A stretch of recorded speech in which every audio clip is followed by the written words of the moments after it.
So this is my gaming setup, but everything's taking way too long to load, and I think it's time for an upgrade. Let's start off by upgrading the PC. I've been wanting to upgrade it for a while. So this is my old PC. As you can see, it's a pre-built, but I upgraded the RAM. Apparently my CPU is actually bottlenecking my GPU, so I gotta upgrade that, which means I also need a new motherboard. And I might as well get a new case too, to match the white setup. Now I just need to remove all the parts that I'm gonna save. I hope my storage carries over. Anyway, this is the PC case I'm building in. It's called like the Montech Extreme Mesh. Anyway, it was a pretty good deal on Amazon, so yeah. I'm gonna be building in this ASRock B550, so it's time for a quick unboxing.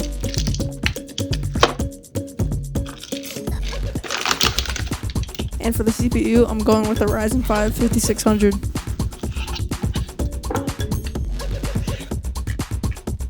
I bought these parts off of Newegg and for a pretty good price, so I hope they work.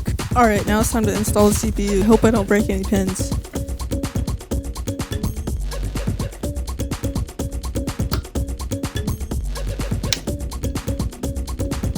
And after double checking the manual that it shows the right slots, I installed the RAM. Then I just unscrewed the M.2 shield and installed my SSD.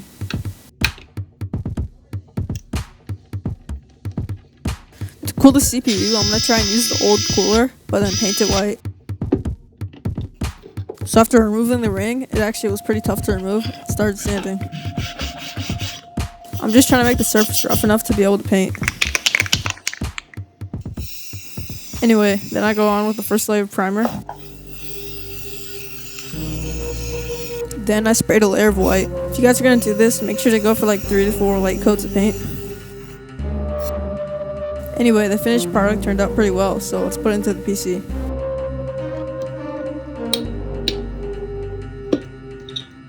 Now I'm going to finally put the motherboard into the case. So far, the PC build looking really cool. Oh yeah, make sure to use the right standoffs.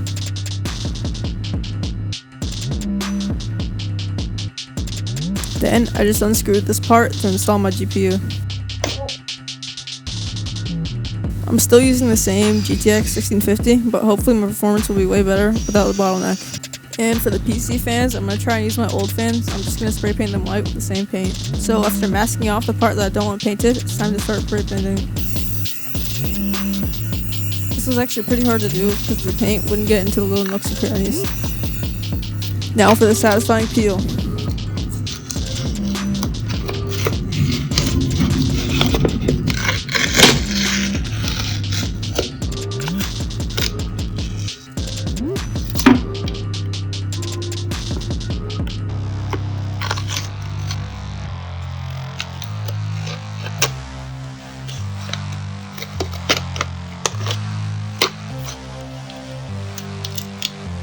Then after painting them, I just add the sticky part back.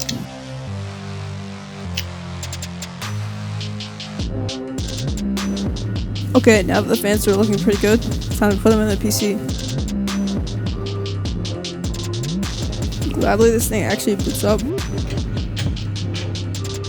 Anyway, it's time for the satisfying peel. Now that the PC's done, it's time to upgrade the desk. I went for the standing desk because I really like the look of it, and also, it can move up and down. My old desk was really wobbly, and this one's way better. I'm still using the same Razer keyboard and mouse. Anyway, I'm going to switch to white filament and start printing some upgrades.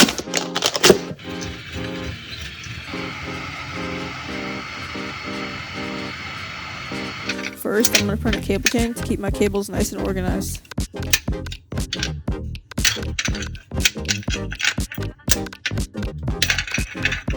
After printing a bunch of segments, it's time to put them all together.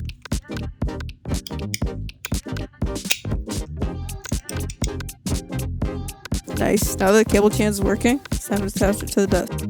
It just screws in on this part where the desk screws in, and also uses sticky tape. Here's the finished product. It looks pretty cool, and also keeps my cables nice and organized. Speaking of cable management, I also printed out these cable management clips to keep the cables tidy. Anyway, the cable ties just loop through, and they're pretty great. They attach to the bottom of the desk using sticky tape, or you can use a drill. After clipping all the cables, my cable management was looking pretty clean. I used this part of the desk to hold up the power strip, and I stuck to the other side with some clear tape. I also printed out these clips to hold down my charger and my mouse cable.